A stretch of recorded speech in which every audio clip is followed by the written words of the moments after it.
Welcome to Bam Bam's Boom Boom Room, starring your host, Bam Bam, and frankly, whoever the fuck that I want. Hey there, humans and non-humans. We got a good one today. And no, it's not Christopher Walken.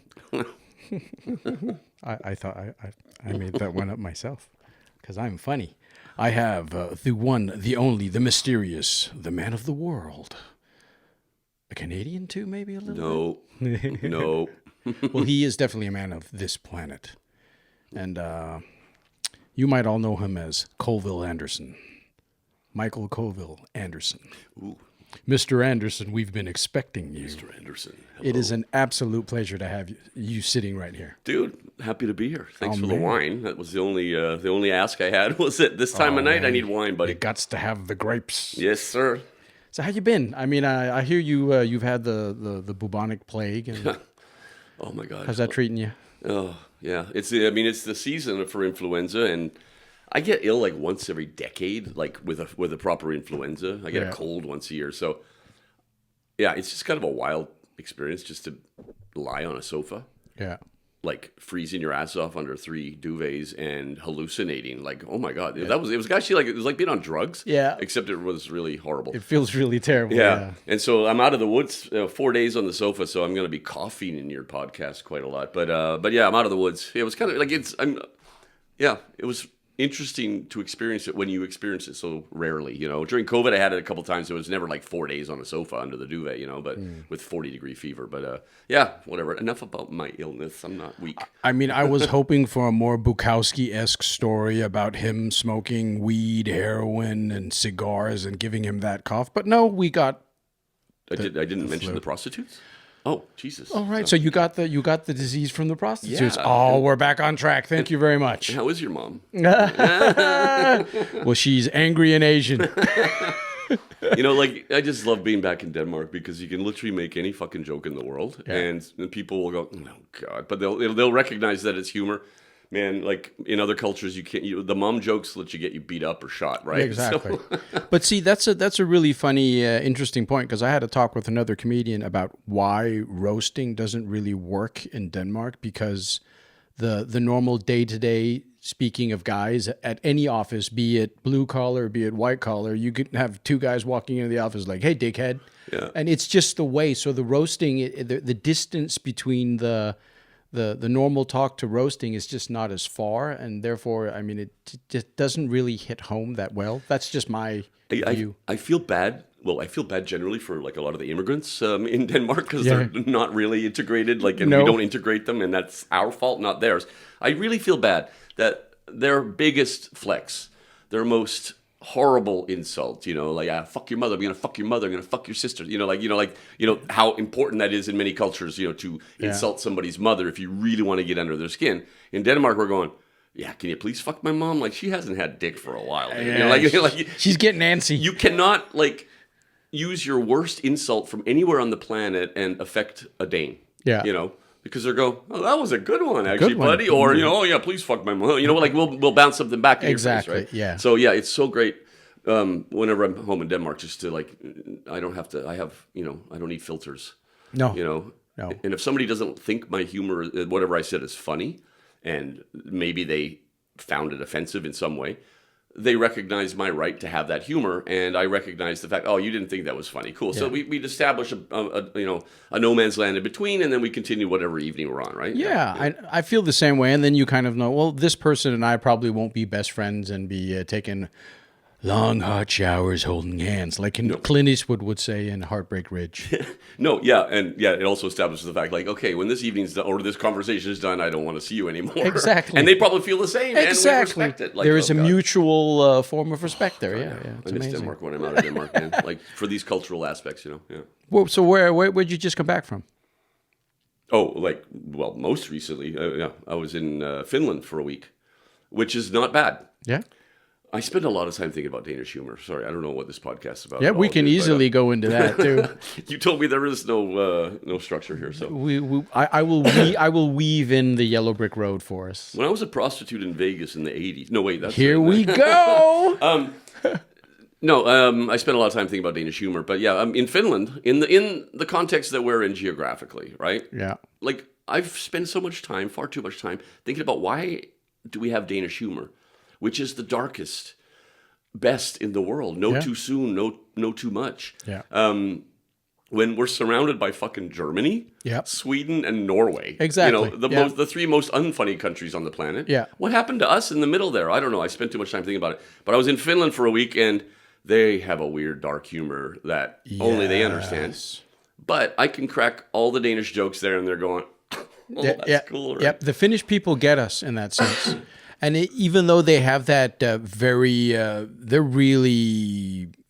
They may come off as antisocial, but you just got to get really, as soon as you get in there, then they open up and they become these amazing, great people. I love Finnish people, man. They're the greatest. It's like I said to one guy it was on the ferry from Stockholm to Helsinki. He was a bartender, and I'm going, dude, man. He laughed at some very inappropriate jokes I cracked to a complete stranger, which is how it rolls over here in Denmark. And I'm going, oh man, Finland, man. It's such a shame we have Sweden in between us. He's going, exactly. I know, right? What can we do about that? Yeah. Fuck Sweden. Yeah. We did try to tell the orange Palpatine that Sweden was a Greenland. So, I mean, we tried. Yeah, I made a reel about just a funny reel. It has like 3 million views or some shit. Hey, this is Greenland, and here's nuke attack here first in Stockholm. Yeah. Oh my God, Swedes have no humor. It's really bizarre. Swedes are kind of that innocent, nerdy girl that you grew up with that kind of just wanted to really just buckle down, and then she never really let her hair down. And then there's that time where she got absolutely obliterated drunk and then ended up in the frat house getting trained by 5-6 football players. That's Sweden. Yeah. That's basically Sweden. Denmark is just that. Norway is kind of the rich, appropriate, but they do have their humor, and then they're just drop dead gorgeous over there. Yeah, but they're also like, okay, now they're rich, but like historically, they were Scandinavia's little brother, right? They were in the Danish-Norwegian Union for 800 years, and then I love this. It's so fucking funny with Norwegians. They celebrate their Independence Day when they were finally liberated from, well, not liberated, they left Denmark, the Danish Union. And then Sweden took over, almost like on the day after. Yeah. And then they became finally independent. And I'm going they hate it when you point this out to them. Yeah. You're celebrating the day that you were independent from Denmark, and then you became Sweden's bitch for another 100 years. Exactly. Like, why don't you celebrate the actual independence? Yeah. But they're like the little brother of Scandinavia, and they love our humor. You walk into I did a lot of work in Norway, and you just say, "Oh, kæft, for fanden." Like you just swear in Danish. And he said a bad word. Oh, I heard today. I said, "Hold shift." Oh, yeah, that's the Danish people. But fuck Sweden. Yeah. I love the fact that Sweden is just the butt of Scandinavia's jokes. But dude, I had a reel, I'm an urbanist, so I did a reel about how Stockholm bombed themselves after the Second World War. Yeah. They, just ripped apart their whole city center and bought into the then American dream in the 50s of car-centric, and they just leveled historical neighborhoods, right? Whatever. I'm a fucking expert, and I say in the reel, I don't like Stockholm, never have, but this is what they did to their city. The comments from the Swedes. Fucking sensitive little bitches. Man. Yeah. Jesus. Yeah, fuck off back to Denmark. Fucking Denmark. I'm doing a professional assessment of urban planning in your city historically. And because that's what you do. Yeah, that's what I do. And I'm in your face the way I speak, but still, that one was not that radical. Holy shit, sensitive little bitches, man. But it's okay to piss off Swedes. Oh, God, because there's never any consequence to it. Sorry, no, Jesus, it's your podcast. I feel like I'm talking too much. Yeah, you shouldn't. I mean, I put the coin in, and the little bunny goes. So Winter Olympics at the moment. Yeah. I'm on a sofa for 4 days with influenza. Perfectly timed with the Olympics. Like, you couldn't have asked for a better Olympics when you have nothing else to do but lie on a sofa under a duvet. Amen. And you listen to the commentators in Danish, right? And this is they are bunch of Finnish people waving their flag. Oh, our Finnish friends, our Norwegian friends. They're using the word friends, and our Icelandic friends, and here's one of our Finnish friends. He's going to compete. And then every time they talk about Swedes, they call them neighbors. Neighbors, yeah. And I really there's something deep in the psychology of the two countries in history. I don't know if you know this. These two countries have been at war the most. Yeah. So we got a long Christian the Fourth. Yeah, and way back even. Oh my God, yeah. So nobody else has fought so much, which is funny that we're all kind of just soft Nordics now. But still, the commentators are not aware of this, but they can't even say that, oh, there's some of our Swedish friends in the crowd celebrating their gold medal. Yeah. No, it's just neighbors. I think it's an ingrained part of society that we're supposed to hate the Swedes. There's the guy, what's his name? How to become a Dane in 1 hour. He tells the story about if the ice freezes over and a Swede walks over, you're allowed to beat him with a stick. Yep. There's a bit of controversy about how true that old law is, because it might have been a law, but it's not written down anymore. Yeah. So a rule of thumb. A rule of thumb. A rule yes. of stick. Rule of stick, yeah. I love that one, man. Yeah. And we got frozen seas, right? So how many Danes are on the coast going, oh, is this the day? Yes. But then again, Norway and Sweden are laughing at us at our handling of snow. Yeah, because we're complete bitches when it comes to snow. Yeah, but when I got here and I said, oh, I rode my bike, and you're going, you rode your bike? And I'm going, where the fuck are you from, bitch? Jesus, man, this is like the world's cycling capital. Yeah. That is true. I'm sorry. And, but yeah, I have a whole nother Instagram called Viking Biking, just Copenhageners cycling in snow. I've had it for years. Yeah. And so it's a golden time for me because, it's not every year I can upload content because we have shitty winters now. Exactly. Meaning boring winters, right? But did you have the snow hater on that one too? The snow...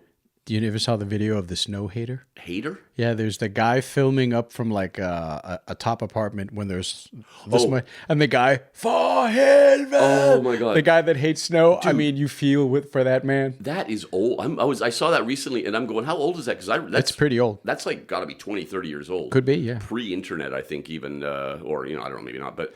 Damn, that's a classic. Yeah, it's a classic, and everybody can relate to that dude.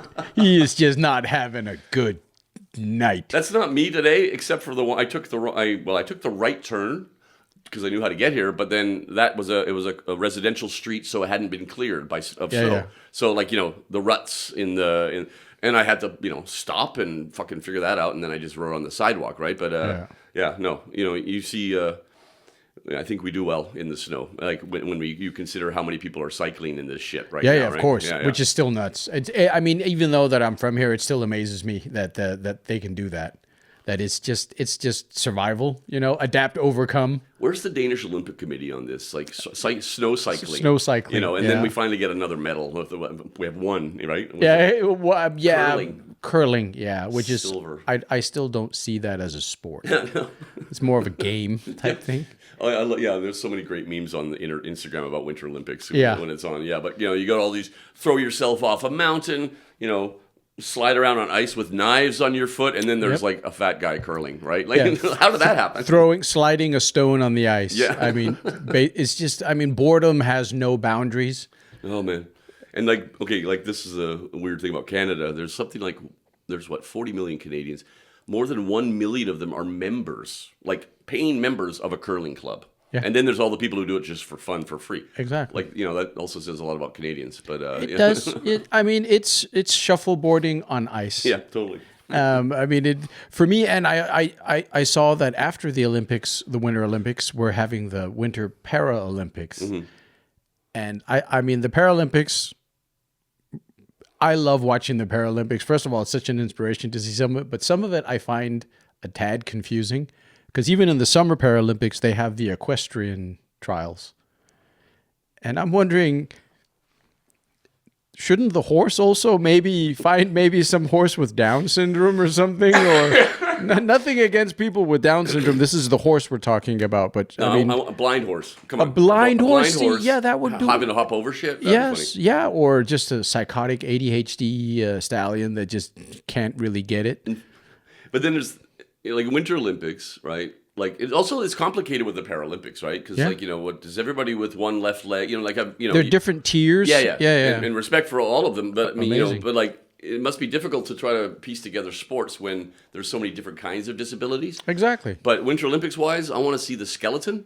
Yeah. They lie face down on a sled, but I want to see it armless because then they can't break. Exactly, and they even have better aerodynamics. Yeah, they have way better aerodynamics, exactly. But they literally can't break. Or is it their feet that break? Oh God, I'm not an expert. It doesn't matter. It's psychotic to do that anyway. Somebody with no arms barreling down an ice mountain. That would be great. Yeah.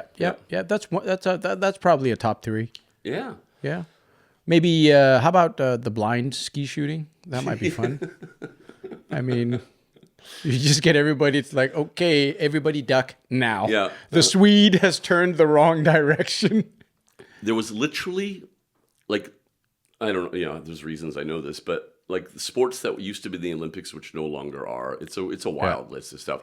But in Paris in 1912, or there was a period of 3 Olympics, I think, where they had shooting, but with live deer. So you would say pull, and a live deer would come galloping. Do they gallop, or I don't know what deer do? But, Trot? Yeah, but the fast trot. I don't know. Gallop. God, we're going with galloping. Stop the podcast. I have to go down a rabbit hole. Do deer gallop, or is it only horses? What do cows do? Anyway, and yeah, you would literally shoot a live animal, and get points and a gold medal based on how dead it was and where you shot it. So that's a good one for the Paralympics. Is you can shoot your competitors and get points. Yep. Yeah. Extra points for Americans at the moment. Russians, oh my God, like gold medal. If you shoot a Russian, gold medal and a paid prize maybe. Oh yeah. That'd work. Shit. Yeah. Fuck. And so, the Canadian part. You're part Canadian, or no? You're not part Canadian. You lived in Canada, right? My parents immigrated from Denmark in 1953. Oh God, this sounds like the boring part of the podcast. Which is establishing some place and context. Yes. They immigrated from Denmark in the 53. Mm-hmm. I was like a real late comer in the family catalog. I was born and grew up in Canada, and then I left like as soon as I could. It was just never for me. The entire fucking family's still over there, and I'm the weird one who went a wandering and never came back, sort of thing. Went on a walkabout, as the Australians would say. Yeah. And then you seem like you got into the arts and became more of one of those beatnik types. I'm guessing. Okay, kind of like a. Do I say, yeah, I'm a total beatnik, or do I say, oh no, that's a compliment? Of course, you take it as a compliment. Yeah. I'm thinking like that whole kind fucking of a beatnik. I read all that poetry when I was young. Yeah, like the whole Beat Generation, Jack Kerouac and Vonnegut. Yeah, but I just wandered, dude. I just went. Wanderlust, right? Just and then ended up back in the fatherland. The fatherland in Denmark. Yeah, but wild, isn't it? That some countries are motherlands and some are fatherlands. Yeah, it's weird. Yeah, I wonder why. I think it's linguistics. Could be. Like France is La France. Yeah. Like, so it's feminine, whatever. And Ukraine is, it's the motherland, and, Russians, never mind, they say Mother Russia. England is the motherland, but then, we got the fatherland here. I don't know. Yeah, America's land of the free. Yeah, land trailer trash. Well, they do say you take the boy out to trailer park, but can't take the trailer park out of the boy. They take a lot of boys places, don't they? Yeah, yes, they do. Islands. Yeah. Islands, yeah. We should never have sold the Danish Virgin Islands to America in 1917, man, because Epstein bought an island there. Exactly, and if the Danes had them, they wouldn't be known as the Virgin Islands anymore, if you know what I mean. Oh, dad joke. God dad damn. Joke. Awesome. Oh, God. Awesome. Jesus. So you do... You don't have to call me Jesus. It's okay. Jesus. Jesus. Muy bien. All right. But you urban planning. And the list is long of your accomplishments, because acting and TV hosting and urban planning, you're a jack of all trades, I say. 4 years ago, I got a diagnosis for ADHD, which explains Doesn't surprise me about my life, dude. Yeah. Like, getting that diagnosis was really kind of like, oh my God. Yeah. That explains everything. And then generally getting a diagnosis, like, I'm not feeling well. You have cancer. That's not a great diagnosis to have, but it's a good one because then you can treat it. You know what I mean? Like, So like it helped me understand myself a lot, but it also helped, me realize like that's why I never finish shit, and I do 8 million different things without focusing on one, and why I'm broke. I mean, it can be I think a lot of those people that have it, it's finding how to enhance the superpower. And some people do well with the medication, some people don't. I think I know 50-50 of people that either don't need it or don't want it, and then the ones that take it, that really it works out for. Mm-hmm. And I think it's one of those individual things that each person needs to feel inside themselves, because it's not just a take one pill and then see and then don't take it anymore, because usually you have to, isn't it kind of like a in Danish they call it depot medicine, where you kind of have to get up on it and then get off it slowly or something? Yeah, I don't take any. Like, no. I don't know, that's just me. Like, but I had like anxiety disorder already, so like it's like all this mental shit going on. I kind of feel like I can tackle it. Yeah. But yeah, like sometimes on what's it called, Adderall. Yeah, Adderall. It's so amazing. That's the American one. Yeah, but like I can't. Yeah, I don't use it really. I've used it. It's amazing. Holy shit, you focus on one fucking thing, right? But yeah, it's super addictive, so I don't like to do that. But. Adderall is like what the poor man's cocaine. I think some people say it's just meth with focus. Yeah, and without all the really nasty stuff that are put into some weird back room in Tijuana somewhere. Yeah. Oh yeah. Speaking of meth, I'm waiting for this pivot. I wonder if the Germans are, now that they're starting to arm up to help the motherland over there, if the German Kriegsministerium, which is not called that, it's called something else, but they might change it. You never know. The Americans did. Yeah. War Ministry. Yeah, but I mean, come on, Hegseth. Oh god, yeah. He's the kind of guy that oils himself up naked in the mirror. Dude. It's all just a South Park episode. We're just watching a really dangerous South Park episode. Yeah, live. but the punchlines are really terrible. I know, right? Yeah, it's not ironic. That's the thing. That's the problem with it, right? And people die because of it. Well, they don't die if they watch South Park, but yeah, still. Yeah, but going back to that one, I wonder if like the German pharmaceutical companies are getting calls like, we would like the old pills. Yeah. You remember the ones with France 3 days? Yeah. Okay. Oh my god, yeah. Yeah, because that'll be fun. I mean, I'm just thinking of that whole thing when they started asking Germany and Rheinmetall to start arming up, and they're like, "Are you completely sure you want this? Please write it down for us." Also, rest of Europe, yeah. Are you all okay? We're going to be building some tanks, yes. Yeah, some Panzer. Yeah. Where do you want the tanks? You guys have to march them through Poland. That's not a very good idea. We tried that. Yeah. Oh my god, imagine like, just 20 years ago telling some Holocaust survivor, hey, so, Germany's going to start arming again and the rest of Europe's okay with that. What? Wait what? Sorry, excuse me. Have you not learned? Oh, yeah, but the world's different now, man. Holy shit. Yeah, and going back to the German, we like to make fun of Germans here in Denmark, as we like to make fun of many different countries.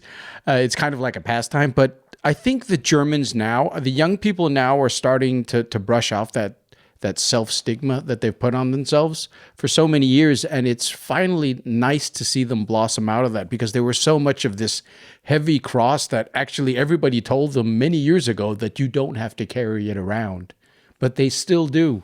There was I went to the film school in Denmark, and I remember, and that was the late 90s, but yeah, there was a wave in the early 2000s where a whole bunch of romantic comedies, hit the market in Germany. And then somebody went, wait a minute, look, it's all like funny romantic comedies. And somebody went, wait, they're done with their guilt. Yeah. And how liberating would that be for a creative community, that we can just make stupid romantic comedies about some dude in Frankfurt, with a Porsche, and then they finally emerged, right? Exactly. And they should. I mean, yeah, it was horrible shit that happened, but like, 3 generations later, it's not your fault. And they still, instead of still carrying it, because the comedy scene in Berlin now is really, really exploding, and they love that shit. When you start going at them with concentration camps jokes, they get the feel for it now. I think they've been starved so much, and they've had that scarlet letter on them for so long that taking it off must feel like this huge weight lifted from their chest, you know? Yeah. And now they're Europe's looking to them to become a superpower of sorts, and they're still really not. They're not really. They're kind of. They have a bit of anxiety on taking that role on. Yeah, as they should. Yeah, I mean, like also Japan, right? They famously disarmed. Yeah. As part of the agreement after the Second World War, and now they're arming up. Yeah, they're also arming up, because of other existential threats, Yeah, I mean, and the Japanese did the same thing with the Chinese back in the Second World War. And I mean, you asked my mom and her parents back in Borneo, the Japanese were not nice people back then. No. And I guess it's in war. I mean, come on, Vietnam had My Lai. You have young men in really extraordinary situations putting pressure on them. Of course, you're going to get a couple of bad apples that. Yeah, I mean, but like, I'm not defending Germany in the Second World War, full disclosure, but in Denmark we have this island of Bornholm, which was not liberated with the rest of Denmark. It was liberated a year later because the Russians moved in and took it, or the Soviets, right? And then they finally were forced to give it up. But yeah, like the stories back then were like the German occupiers, yeah, so sorry, Entschuldigung, we have to inspect your house. They were super polite. Yeah. And then the Russians took over for a year, and they're just kicking in doors and drunk and, raping and, like, literally...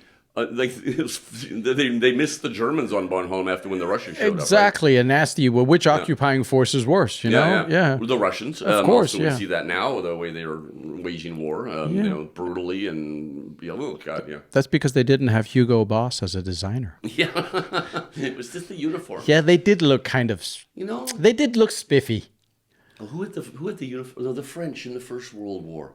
The French. Yeah, with that weird helmet. Yeah, the weird helmet, but they had like light blue uniforms. Yeah, that's right. Yeah, like it was so stylish. It was amazing. And then they're in the battlefield, and the enemy's going, "Oh, there's a blue. They're fucking blue. It's all to shoot the blue things. It's like shooting blue jays." And everybody else is in like normal, military colors, and the French go, "I look so good, huh? I look so good, yeah. Come and shoot me. Oh, you did shoot me, putain, ouais." And they even had red wine in their rations too. Oh, I know. Yeah.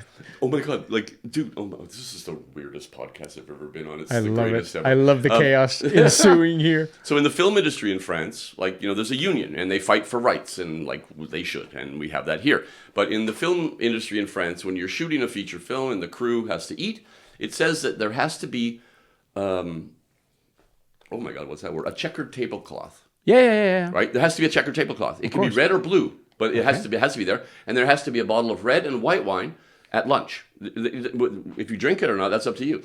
It has to be there. They are fighting for rights. They're fighting for better pay. They're fighting for working conditions and everything. And the French are going, yeah, but we also need a tablecloth, checkered, and wine. Yeah, and we're fighting for that shit. Yeah. I love that. That's amazing. I know, it's so amazing. It's the important thing. No. Yeah. I hope they get good pay. I'm sure they fought for that. But like they're going, fuck you, I want wine. Yeah. And if I don't drink it, that's not your problem. This has to be on the table. So. No wonder a lot of their movies are pretty damn good. Oh, yeah, that's right. Yeah. They're all drunk. Yeah, they're all drunk. I mean, come on. Maybe not the Luc Besson movies. All that action movie stuff might not have stuntmen. Yeah, Taxi, yeah, that's right. Yeah.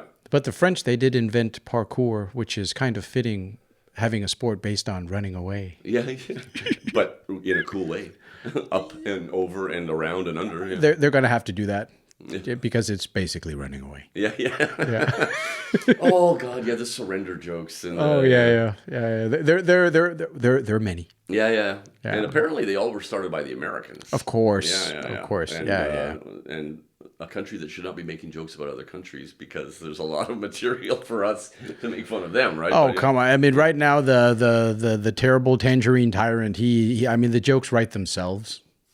I mean, yeah. I think comedians around the world are like, oh, we really want him to have another term because then I have material for the next 4 years. Like when he first got elected, like, oh my God, everybody's going, the jokes are so awesome. It was just like, it was golden, and now he's back and more dangerous than ever with more people who are more dangerous than ever. So it's a bit more, worrying for the world situation. But it's the jokes don't, they write themselves. Like it's Spaceballs. Yeah. It's basically Spaceballs. Yeah. And JD is Rick Moranis. Yeah. Dark Helmet. Oh, please don't insult Rick Moranis, but I get your point. Yeah, no, Rick Moranis did a great job in portraying a complete little annoying douchebag. Yeah. He's an actor, a very good one at that. Yeah. Oh my God. Did you hear why he stopped acting? No. He I think is because his I know he stopped. I didn't know why. His wife passed away and he decided to step away from acting for the kids. Okay. Yeah. Same with Patton Oswalt, did the same. Huh. So that was he's just an all-around good guy, Rick Moranis. Yeah. He needs to come back, though. If you spend your whole life acting, you kind of must miss it. Respect if he doesn't do that. But I'm just saying, like, that's an amazing comeback. Of course. 20 years out of the game, and he's back. Yeah. Well, he wouldn't be like, he's back. Would he be like, I'm back? Rick Moranis, man. Awesome. Yeah. He could probably, wasn't he in, like, the new Ghostbuster thing? I can't remember if he was. The new? Yeah, there was like a new Ghostbuster. There was like too many new Ghostbusters. Yeah. There's the one with the women. There was another revival. I think it was the newest revival. I'm not sure. Oh. I'll have to look that up. But there was also talk about him doing, the Spaceballs. They were going to do a remake on that. I'm very, very suspicious about that one because Spaceballs is just such an epic Mel Brooks type movie, and it's one of those things where, can you do that again today? Yeah. The Naked Gun one with Liam Neeson and Pamela Anderson wasn't that bad. It was really? I haven't seen it. It had that same vibe to it that the Naked Gun and like Police Squad with Leslie Nielsen had. So it's a good, decent watch if you're just going to be on the couch. Oh, good. I just saw Naked Gun, like the They're original. Amazing. I'm on the sofa for 4 days and bored and feverish, and I'm back for a bit. Oh, okay, great. And so you watch stuff that you don't have to invest yourself in. You're not going to follow that important series and miss stuff, right? Yeah. But yeah, Naked Gun's on Netflix. Let's watch that shit. Oh my God, I remember I saw it in the cinema. Yeah. Bitch is old, man. And it's just that kind of comedy. It was just it was innocent in itself, I mean, just, what was it? All the cigarette? Yes, it is. Yeah. I mean, it's just those stupid things, and they do that on the new one too. Yeah. But man, I love those. A nice beaver. Thank you. I just had it stuffed. It's what? Is there a doctor where there's a problem in the cockpit? The cockpit, what is it? It's a little room at the front of the plane, but that's not important right now. Yeah. But that's also like Airplane, remember? It's the same people. Naked Gun is the same, I can't remember their names, but Leslie Nielsen and all that, right? Yeah. Shirley, you can't be serious. First of all, stop calling me Shirley. I am serious. And don't call me Shirley. Exactly. Oh my God, yeah. I mean, it's just, I mean, that's another great subject, and also you being into movies and done your acting I went to theater school when I was young, and I did some acting, and I have done, but it's not that's not on my recent resume, as it were. But yeah, no, but I mean, I'm acting like I'm enjoying this podcast. Yes, exactly. I'm completely honest. I'm enjoying myself, but where's the camera over there? Oh, you got. Well, then I'll go grab my another alcohol-free pale ale. All right. Is the wine awkward? The sun's liking? Yeah, it's red and it's wine, so it's good, dude. It's from Chile. Oh my God, it's exotic. Yeah, it's from the Americas. It's an India Pale Ale. It's an India Pale Ale. Yeah. So you don't drink? Nope. I'm 1st of February, 1 year sober. All right. So I was one of them. When a kid has a toy, he breaks all the time, and you can't play with it. Then you take the toy away from him. Yeah. In other cultures, people would say, "Oh my God, congratulations! Like, well done." In Denmark, we're going, "Oh, all right, it's your thing, buddy." Hey, man, say, good on you. Like, what the fuck? whatever floats your boat, I guess. But I'm silently judging you. Yes, of course you should. It's the Danish way. It's the adhesive that brings us together. Yeah, that created this culture that we. No, don't worry. I think it's one of those things. A lot of people are saying, "Well, the Danes right now with that conflict with America, we're just not going to talk to them anymore." Yeah. Just like, oh yeah, we'll just turn our backs to them. Yeah. Mm-hmm. And not invite them to all the parties and stuff like that. Oh my God, yeah. Well, there was a talk that we should have our king and go over there and become the king of America. Yeah. Yeah. He'd do pretty well. I mean, he doesn't really want to be a leader, and that's the good sign that you're a good leader. I was at parties with him in the 90s. Oh. Not with him, but at parties, the same apartment parties. We're the same age. Like, I'm 4 months older than the dude. And, I had just arrived in Denmark, to live. And, I had a bunch of friends with great humor, and we're at some fucking apartment. We're in our 20s, dude. I don't know where I was. We were drunk. It was a huge apartment in Frederiksberg or something. Of course. And my friends would go, "Hey, Michael, that guy over there, that's the Crown Prince of Denmark." And I'm going, "Oh, of course it is." Yeah. Of course it is. Yeah. Who else? Is that the King of Spain? Yeah. And they're going, "No, it's the Crown Prince of Denmark." And they kept going on, and all we did was fuck with each other, right? And I'm going, mm-hmm. And I went, "Oh, fuck you, bitches, Jesus." So I went over to the dude, and I'm going, "Hey," so I'm speaking English, I'm going, "My friends over there are telling me you're the Crown Prince of Denmark. I'm just wondering how that's working out for you, buddy." Like exactly like that. And his two friends with him, just started laughing, buckling over, and he's laughing, and I'm going, "Oh, fuck. Yeah. Really? Yeah. Yeah, really?" They're all going, really? You became the butt of the joke. Yeah, and I'm going, "Okay, I don't know how to address you." And he's going, "It doesn't matter, man." But yeah, amazing. I'm going, "Nice to meet you." So informal too, right? Yeah. No, he was a good guy. I don't know.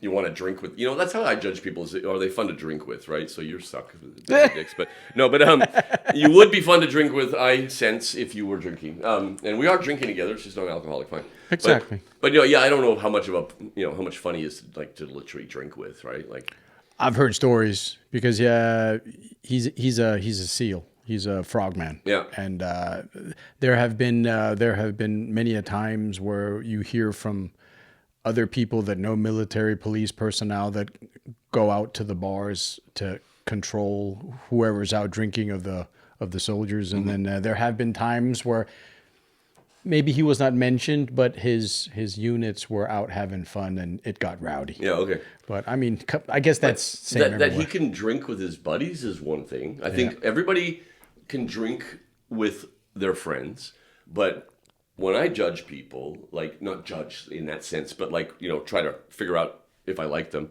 would they be fun to drink with? Like with me, right? Exactly. I don't know how to define it, but it's a different thing, right? I know exactly what you mean about that. That he drinks, that he can drink well, yes, we're proud of him. But, like we have our Danish foreign minister. Like, I don't know who your audience is. Like, are they Danish or are they international or what? Both. They're everywhere. All right, because you just called the King of Denmark a frogman. And I think if you don't have any context, you're kind of going weird, right? Sorry. But yeah, our foreign minister. Lars Løkke Rasmussen. Yeah. Like, how famous did he get, like, running out of the White House, jogging to light a cigarette. Yeah, opening the trunk of the car, lighting a cigarette, handing one to the Greenlandic foreign minister. And like the Americans are going, what just happened there? And the jokes about him, like, why did he have to jog?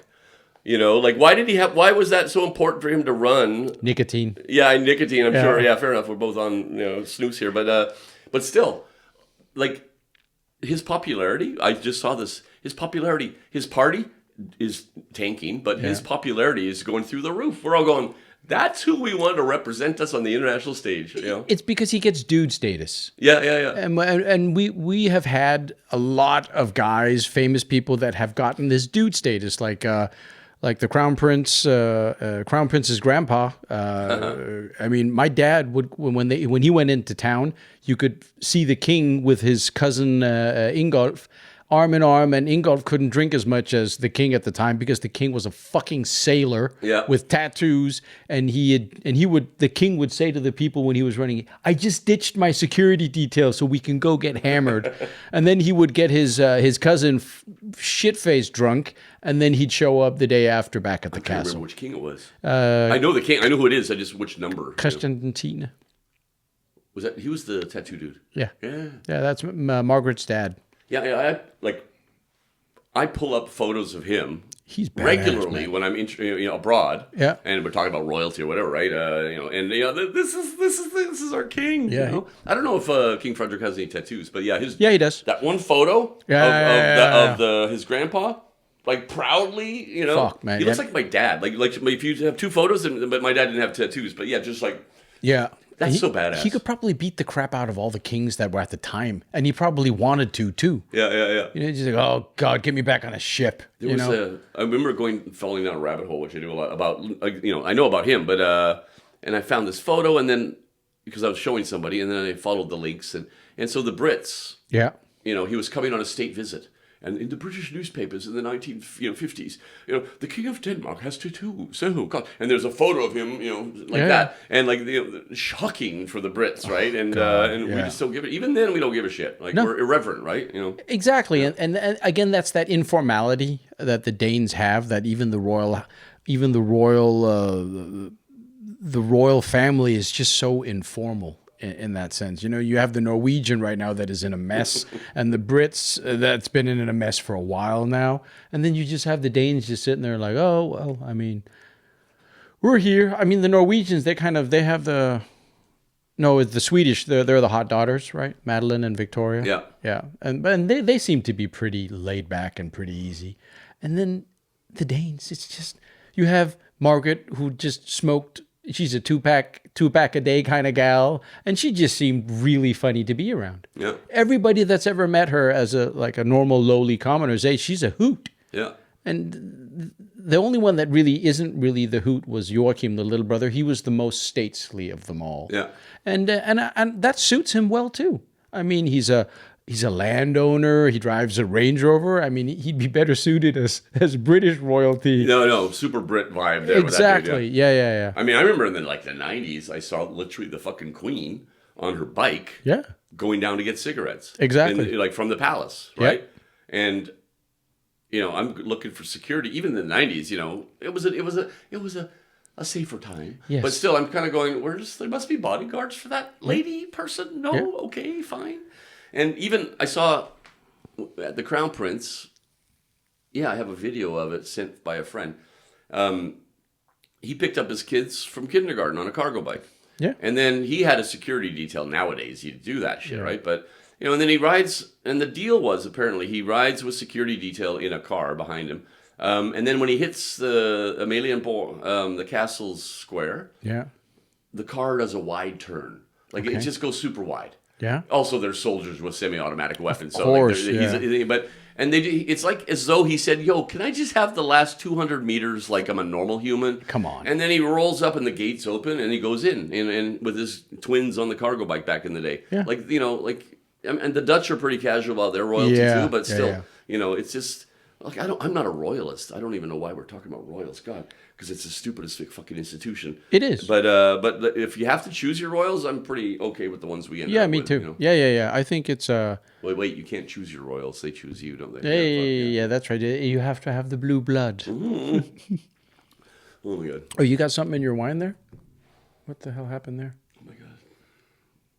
Tears. You had tears. What is it? I don't know what the fuck it is. Looks like I can eat it. It'll be fine. Okay. All right. Oh yes, and it's just good. We got good royalty. Yeah. I mean, they seem to be fun. They're not. Probably. I don't think they're fun to drink. I don't think they're fun to drink with. Okay. Let's stick on that one. Who would your absolute? Let's get your top 5 on who celebrities or whoever that you'd want to drink with, alive or not alive. Oh my god, that's okay. That's way too wide. Holy shit. But number 1. Yeah. Do you know who that is? Is that Kafka? No, Danish. Oh, Hans Christian Andersen? No, fuck, that guy would not be fun to drink with. God. Father of existentialism. Oh, Kierkegaard. Søren Kierkegaard. Kierkegaard. Wait, was he that long-faced? Yeah. Or you just have really big muscles, graphic. that's why. Yeah, I mean, it's shitty tattoo artist. I don't know. That dude. That dude? Like, I got a tattoo of the guy. Okay. That is probably the one human in history historical human that I wish I could have met. He was an important dude. He was important, but like, oh my god, another different podcast maybe, but like a whole episode. He was fucking funny. Yeah. Like, he showed up at parties with Grundtvig, all these famous Danes in the Golden Age, and he just ripped Grundtvig like a new asshole. He took the fucking piss out of Hans Christian Andersen. You don't do that. He's art. Yeah, fuck you, man. Making fun of everybody. He was just this. He was bourgeois, born wealthy, but and an amazing creative talent. But he just was just this regular dude. He went down to Nyhavn, the harbor, where all the sailors and the prostitutes hung out, and he says, "I'm just gonna go." Menneskebadning, human bathing. Yeah. I'm just gonna go bathe with real humans to hear real stories about real things. And he just loved hanging out with regular people, right? And there was like when he died, he's way too young, but 1,000 people, most of them just commoners, followed his coffin to the graveyard. So that's number 1. Yeah. Easy. Oh man, that's a tough one, dude. Way too broad. Like when there's an election in Denmark, and I have to, I have my political parties and my way to vote, but I judge the politicians. Of course, you should. I wouldn't vote for Lars Løkke because wrong side of the political spectrum, but if I had to, he would be the guy, right? Yeah. I don't know. Like it's kind of niche depending where you're from when you're watching this podcast, but or listening to it. There was a leader of the Enhedslisten party, Johanna Schmidt. Yeah, young woman. Yeah, and just brainy as fuck. And after she got elected, she was on some talk show, and the journalist had a question, and she said, I'm sorry, can you repeat that? I'm like, I have a wicked hangover today. Like, just repeat the question. And I'm going, I will vote for you until the end of time. Just she would be fun to drink with, right? Exactly. Oh, I'm failing your question, man. No, I mean, no, by all means, this is a great question. Yeah, but it's like think about how many humans there's been. But I should be able to nail that. Hemingway, oh my God. Of course, yeah. I want that bitch to drink me under the table like I'm a little fool. Oh yeah, and he would, and he'd wake you up again, and then get you drunk again. Yeah. It's got to be. I got this. I mean, I'm not because there has to be women. Women are fun to drink with. I'm going for. I got Kierkegaard. I got Hemingway. You got some heavy hitters there. Yeah. Churchill? Churchill, oh my God. No. Fun, the concept. Like, I wouldn't, it would be in the top 15 maybe, but, God, that guy just drank like a fucking fish. Oh, he did. Yeah. But a lot of it was diluted with sparkling water. Oh, really? Yeah. But he kept a constant buzz going. Oh, yeah. He seemed like he had a good grip on the drinking, not getting way too overboard on what. He just kept that steady, good level buzz all day through. Film book, just keeping that 0.2% going. Yeah, exactly. Just constant. Oh, man. Okay, so I don't know. Like, I don't idolize like many people generally in my life. Like, there's actors that I like, but like, I'm not like a fan. You know what I mean? Like Yeah. But I'm gonna go with Angelina Jolie. Yeah. She has a massive knife collection in her home. She just looks badass. She is. And if you just have a knife collection, that's a selling point for me to want to drink with you and be afraid of dying. Yeah, she's that don't stick your dick in crazy, but it's a hell of a ride. Yeah. So totally, man. Got to go with Angelina. Now I'm thinking actors. I don't know. God. It could be anyone. Could be Caesar. Could be. It could be fun to take somebody who doesn't drink and just get them drunk, like the Dalai Lama or some shit, or Mahatma Gandhi or something. Just get them fucked up and for the first time in their whole life, and Jesus, just like have another one. You'll like this. You'll be fine in the morning. Yeah. Okay. Now we mentioned the king, the tattoo king. I think that'd be a rough one too. Yeah, no, I'm gonna go with that dude because that's just fucking cool. And then going to get matching tattoos with him later. At 5 a.m. Yeah. Most likely, yeah. It's like, why the fuck do I have an anchor on my forehead? The king approved. Well, then it's great. If he's paying, it's fine. Yeah. Oh, he's the type who'll probably run away from the bill. Unless it's his monogram on my forehead that I wake up to. I'm going, wait, what happened last night? Jesus, dude. Oh, yeah, that might have. He is a sailor. Oh, I don't know. Jeffrey Epstein? No, I'm just joking. Oh my God. I wouldn't trust anything he pours into a cup for you. And fully looking at whatever I know of this guy, he doesn't look like he's fun to drink with. No, you know what I mean? He doesn't look like a personality. You know, he's just like a creepy little bitch, right? But that loves himself too much. Yeah. Like too controlled and boring. Can't believe I'm literally discussing. We're gonna get all the way around. Oh man, I got 3, don't I? Yeah. It's got to be somebody French. I love the French. Sorry if you don't, but most people don't. But it's got to be some writer or some fucking. One of those Foucault or Descartes. Yeah. Or like some royal, like Marie Antionette. Oh, I think she's a hoot. Like the first cocktail I order if I go into a cocktail bar to start the evening is a French 75, invented in the 1920s in the golden age in Paris when Hemingway and everybody were drinking there, whatever. But it's served in a coupe. Yeah. It has this wide top, right? And I don't know if you know this, but the shape of that is the shape of her breasts.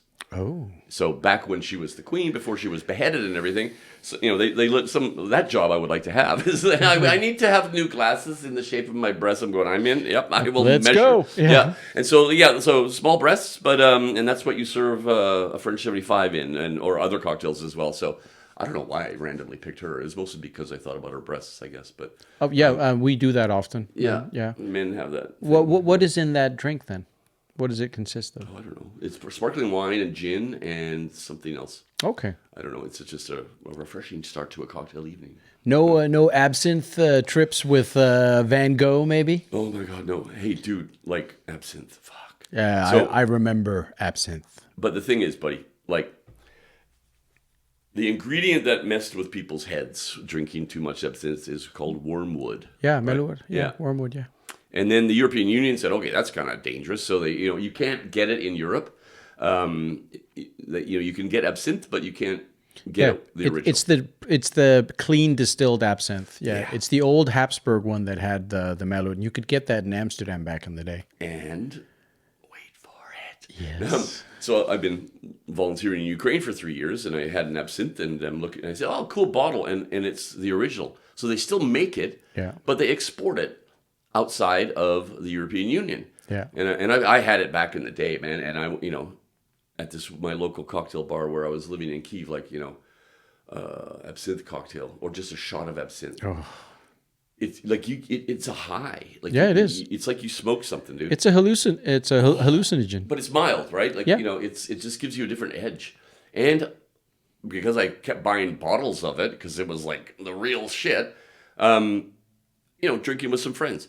There's 3 friends, like everybody gets messed up on it, but like 3 friends just something went click in their fucking head, dude. And they became different humans. Yeah. And not in a positive way. Oh. And then the pattern it was the absinthe. It's really wild. Yeah. It is. It's one of those more, it's an acquired taste, but it has this rich history. Yeah. Like it has like a bohem type vibe to it. Yeah.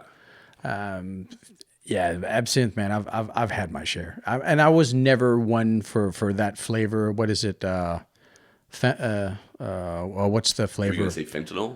Hey, fentanyl. No, it's what's the flavor of it's not licorice. Anise. It's kind of anise. Yeah, it's that anise flavor, and that just never really sat with me. I'm a bad Dane because I hate those King Kong of Denmark candies that all taste like this anise. And smoke. Oh, you can't even drink that. No, I was never a shot person. Who are you right now? I liked rum and expensive beer. No, that's fine, but still, it's a cultural adhesive. I know. I did the beer thing a lot. I beer blogged too. Oh, really? Yeah.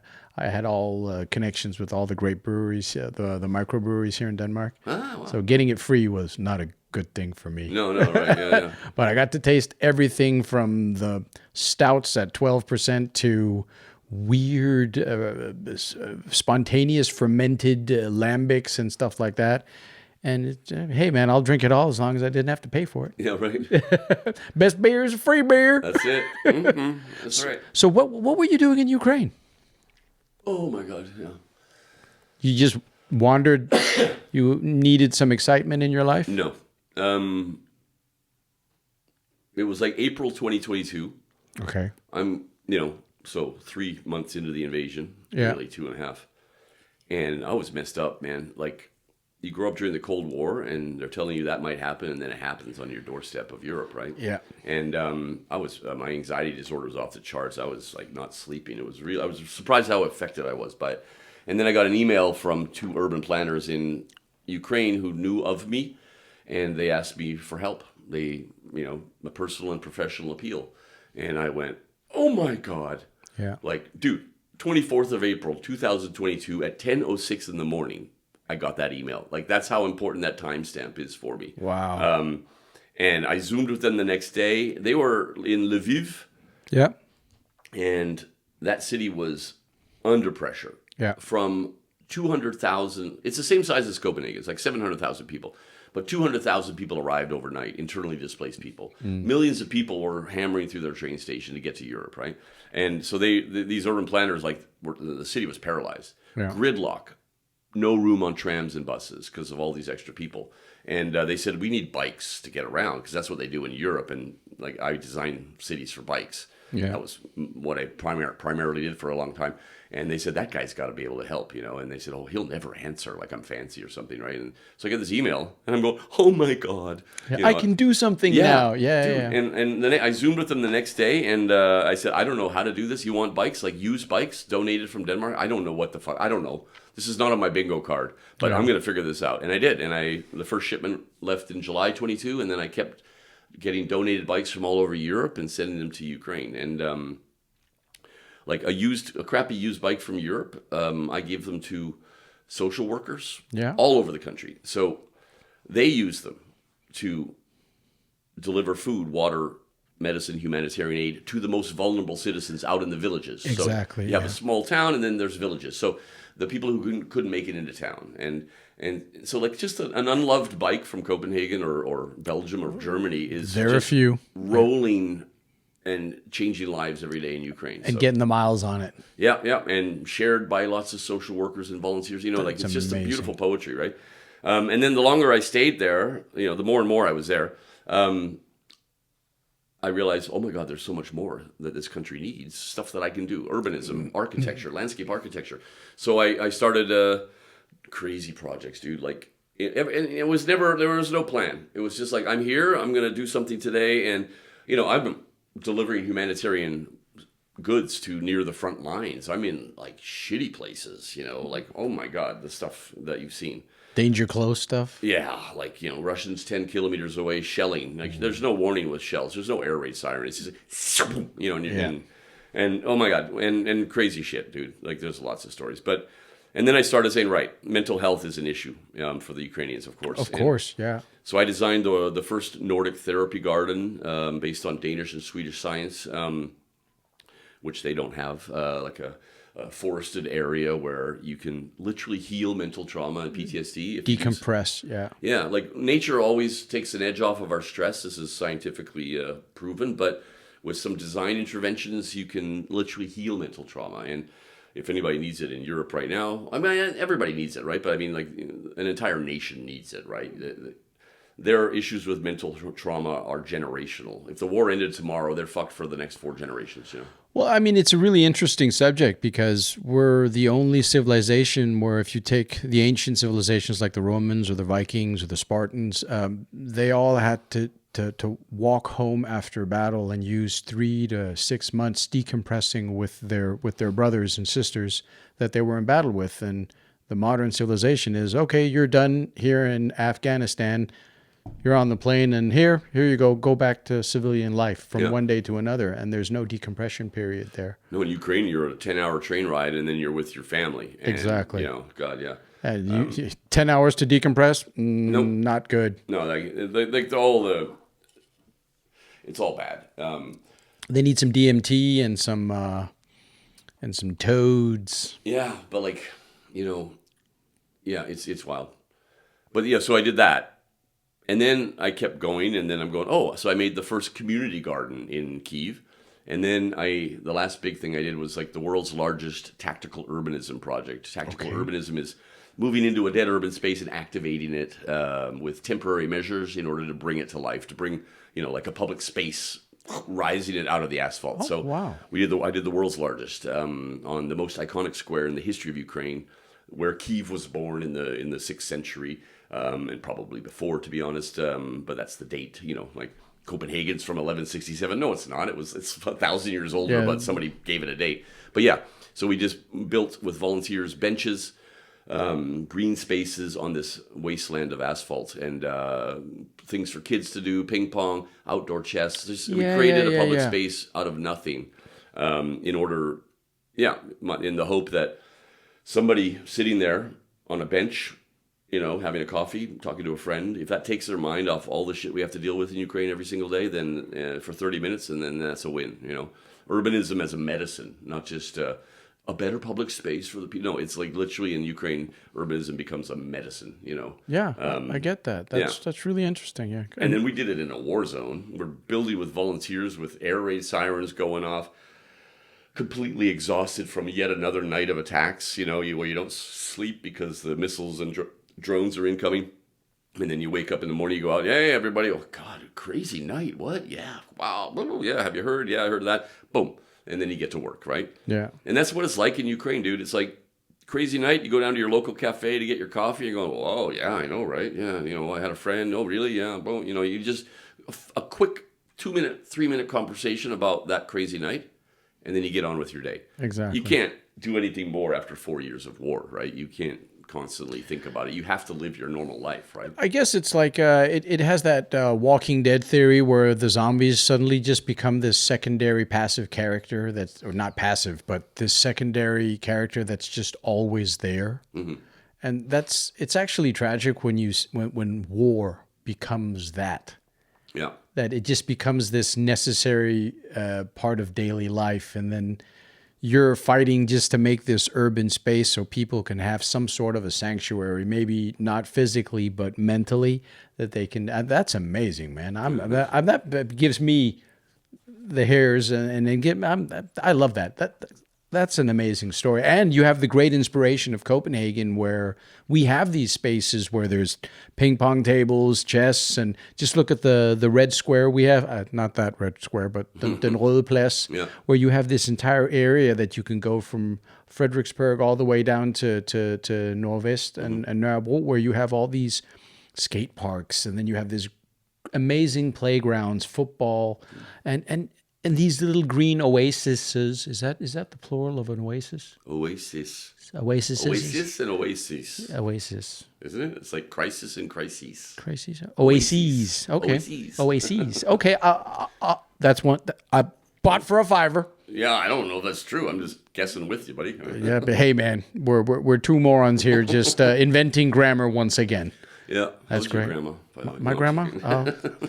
Both, they're in the ground. Oh, right. Yeah. Well, that's so fun. Well, I mean, some people are into that. Yeah, probably. Yeah, and they're probably in the Epstein files. Yeah. Oh, that grandma, the people who are into that. Of course. Hey, man, grandma, she was one of those Lion Club Rotary type women. Oh, right. They could be Illuminati. Yeah, right. Aliens. Oh, yeah. Yeah, I always seem to press aliens into my podcast. It's kind of a weird thing. I don't know why. Yeah. Again, we have that maybe an ADHD, but we're so old that I'm old that I never really got that. We were just like, oh, he'll walk it off, son. Yeah. You don't have any whatever. Drink out of the water hose. Here's some more microplastics. Yeah. And come back when the lights come on. That's it. Yeah, the crazy man in a white van with free candy on the side drove up to you. Well, you said no, didn't you? Yes. Great. You're fine. Yeah. Yeah. We were the hit and miss kids. Yeah. No, like 4 days with fever, like, and my son lives in my apartment still. He's 23, and he's just so sweet. He's going, he never says, do you need anything until you're lying there on the sofa. And I'm just like, dude, I hate being weak, but I'm weak now. Yeah. And he's going, I know. I'm going, good. Can you get me this at the supermarket? On it. And it was just like, this is like, we should talk more, to be honest. Felix, we should talk more. But yeah, like, mutual guy understanding, right? Yeah. We understand the man flu. Yeah, but and respect it. And when I had to say, like, I hate being weak, and he's, I know, and I'm cool. All right, I was like, good, you understand the situation. I'm not being a whiny little bitch, but I literally need you to get me stuff from the supermarket because I'm unable to walk. I mean, it's the flu is one of those where when it hits you and it really gets its claws in, man. And it's the season. Oh my God, so many people I know are out for the count at the moment. Were you? You didn't get the flu vaccine? No. I think might as well just write it out and then just get. You can pay for it, I guess, right? Some people get it free. Yeah, but it's over like something like over 60 or something. There's some age thing where you get it for free or something. Yeah, I think you can go and pay for it, but no. I never get it. Like, dude, it's like the first time in a decade I've had it. I get it once a decade, basically. Yeah. Maybe a couple times, but still, whatever. Yeah, so I never think about ever getting it, and then wham, bam, thank you, ma'am. Yeah. So whatever. Oh, well. Like I said, like I'm reflecting on it as an interesting period. Like lying there, because I'm ADHD brain. I'm working all day long, even when I'm not working. So I'm just forced to lie on the fucking sofa and hallucinating. Like, I'm going, these are crazy dreams. Holy shit. Like, whoa, crazy, So it was kind of a fun experience when you're not used to it, right? And you were questioning your immortality because you also have a podcast about the things you want to do before you die? Yeah, the 100 things I'll miss when I'm dead. Okay. Yeah. Oh, say so. Yeah, COVID project. Nothing else to do during COVID, so I started that fucking podcast. 100 things I'll miss when I'm dead. Just trying to put a positive spin on, mortality, right? Yeah. If when I'm gone, what am I going to miss? And it's all like Super Michael stuff, like just quirky stuff other people can relate to. Some of it's like super personal, but yeah. But also ADHD brain. I'm still at number 85, and I haven't uploaded in 2 years. So I get people still texting me going, "Hey, so when you gonna?" Oh, shut up. What was 84 then? I don't know. Jesus, I can't remember. What the fuck was it? What was it? Yeah, when I started it, it was all like, in one episode, it'd be like 6 different things, simple, fun, quirky things. And then I started getting into it. So a lot of, an episode would be an entire topic. So books, and then that is also reading. And then, I can't remember what the last one was, dude. I have the other ones like ready. Like I know what the rest of them are. I'm not going to tell you what they are, but like, of course not. But like I'm just too much of a perfectionist. I need to record it properly, which I can do, but then I need to edit it, and that's where there's no money in the podcast, so you kind of just literally those hours I can better spend them at the moment, trying to make some money or do whatever, right? Yeah, so I'm prepared for the rest of the journey. It's just kicking your ass to do it. Like years go by between uploads, so. Yeah, I got to get on that. I have a to-do list always famously next to my desk, and it's always at the top. And I just haven't to do that yet. Oh, those are my favorite things, to have the to-do that ends up the not to-do. Yeah. Procrastination. Oh, procrastination nation. Yes. So what was the last book you read then? Huh. Good question. God damn it. The fuck was that? Okay, yeah, okay. It was a super, dorky, urbanisty book. An attempt at exhausting a place. I like that already now. Yeah. A French writer, and he wrote this in the 70s, and he did lots of crazy shit. Like he published an entire novel without the letter E. So all the words had, whatever. And, it was the 70s, dude. But then he sat at his local cafe on like a square, a place in French, in Paris. And he sat there for a few days. And he just wrote down everything he saw. Jesus. Bus number 8. A woman with a red hat. And that's all he did. So it's kind of like the 70s kind of artsy-fartsy vibe thing. But I'm an urban designer, so what do I do? I observe humans in the public space in order to better design for them, right? So I just thought that what this guy dedicated, oh my God. And I spend a lot of my time at outdoor cafes in cities, wherever I happen to go. I try to seek out a cool little vantage point in order to gain an idea of the place I'm in, with a glass of wine or coffee or whatever, right? So yeah, I just I've read it before, but I literally just finished that one again. It's on my desk at the moment. So, and I just bought Nexus by the Israeli writer. Yeah. He wrote like Deus and all. Oh my God, like amazing. And so this is his new one about how AI will kill us all, basically. Like very analytical. It's nonfiction, right? But so yeah, that's the one I've just started that one anyway. So yeah. Yeah, that's an interesting one too with the whole AI thing. What was his name? That guy that got chemically castrated back in Second World War. He has I can't remember his name.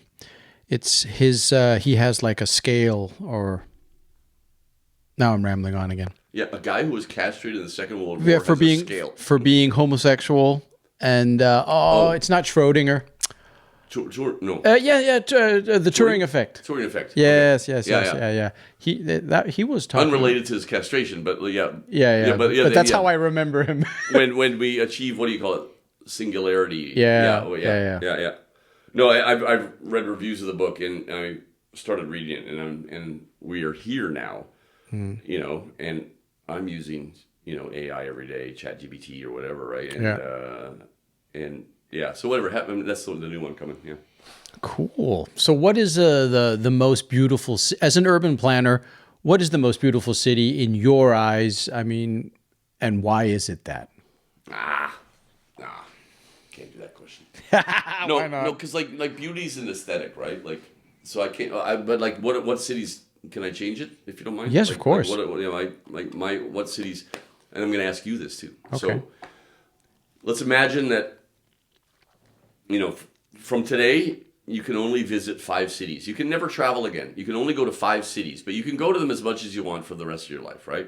And I like to put it in those kind of fun games. That's a really good one. Yeah, that's even better. And so like I got Copenhagen. Yeah. Copenhagen, Paris, Barcelona. Mm-hmm. Those are 3. Then it gets tricky because then I'm into I love Montreal, but I could also not go there. Like Mexico City maybe, but no, Tokyo, definitely Tokyo. Yeah. And then the last one is going to be tricky. But if I was pressured, because you got to think about culture, right? Like if you just choose Copenhagen, Aarhus, Vancouver, so you got Mexico in there. That's a different culture than the Japanese and the Danish. You know what I mean? Of course, yeah. Yeah. So those 5. What about you?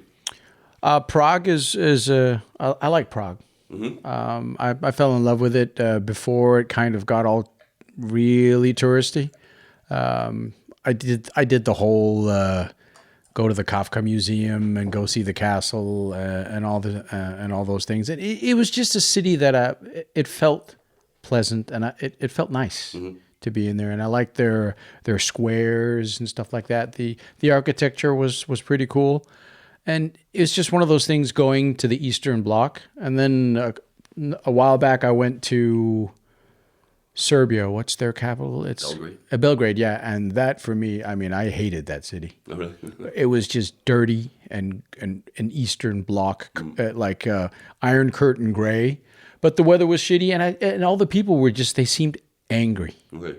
It seemed like they had that stoicism about them. And they had that in Prague too, but they were a bit more smiley and open about everything. So Prague was a big one. I mean, Copenhagen clearly first. Yeah, that's a good question. I've been to quite a few. Barcelona was a really good one too. Paris never. But are you taking the game seriously? Yes, very. The rest of your life, you can only go to these 5 cities and never go to other ones. So. Well, that's a lot for me to choose. Belgrade, but there's I mean, you're giving me 5 cities, and I could actually. I've traveled so much in my life that I could easily stay in Copenhagen and not go anywhere again. But cities, yeah, Copenhagen. Oh, I love Berlin. Mm-hmm. Berlin is just a happening town. Yeah. And I would also put Hamburg up there too, because Hamburg, I've been on tour with bands, and we went to Hamburg, and we went to Berlin, and we were playing in like an old slaughterhouse in the eastern part, and I just fell in love with East Berlin. I don't know why I got this affinity for the grayness and that ex Iron Curtain type look. Yeah. And definitely, I haven't been. I'm going soon, but not Warsaw. What's the other one? Krakow. Yeah, Krakow. Yeah, definitely that. And other than that, I'm pretty open. I mean, my mom, she's from Malaysia, and we go to Kuala Lumpur, but man, that's not a no. Okay. No, I mean, all those Southeast Asian cities, it's just too much of a bustle. It's too much chaos. And not Singapore, like it's clean as fuck. Singapore seems like a simulation. Yeah, okay, yeah, that's true. You're kind of like walking through, and remember that old movie where the guy gets the glasses and can see the aliens and obey and all that? For me, that's Singapore. I get kind of like, oh God, who's watching me now? That totally George Orwellian type Chewing feeling. gum is illegal. You gotta. That's where your red flag goes up, right? When my dad went there, if you had long hair, you had to get your hair cut. The Beatles weren't allowed to go to Singapore because if you went there and you landed, they would cut your hair before you got in there. Like urban planning wise, it's a bit of a role model. It is. Not like the cultural stuff we're talking about, but like they do well because they have a very, very tiny footprint with which to work, right? Exactly. So they have to design well. And they build huge apartment complexes, and they say, right, here's 500 apartments. What's the population makeup of Singapore, right? We have Singaporeans, we have Chinese, we have, Malay, blah, blah. And so they, 12%, 60%, and they literally represent their entire country. by who gets to live in the apartment. Yeah. Which is great for unity. You know exactly. What I mean? Imagine we did that in Denmark. It'd be way better way to integrate people. Of course, yeah. By mixing and matching. You know what I mean? Yeah, I mean that has been my theory to get rid of these so-called ghettos is that you need the three different classes of apartments. You need the we call them Aya, the owner. And then I don't know what is an endale in English. Actually, it's a co-op. A co-op, yeah. And then you need the rents. If you mix all those three together, you'll have perfect unity of all the different social classes, and you won't have a concentration of poor or rich, because there's also rich ghettos. Yeah, and that's the way to remove that. Seen from like an urban planning stance, yeah. And Singapore definitely. My cousins live there, and they say it's amazing. They have all the amenities. They don't need a car, and the work-life balance is great. I mean, it just seems too good to be true. It's like when you get Chinese out of communist China. Yeah, the Chinese, they're amazing. They're pragmatic. They're very similar to the Nordics. They're rational and pragmatic. There's not a lot of bling. It's just like, what works, what doesn't work. Let's do that. Let's make stuff work, right? So. Under communism, oh my God, there's a whole another, ball of wax there, right? But of course. Chinese industrious. I mean, I'm really big fan of the Chinese culture. Just not their political system.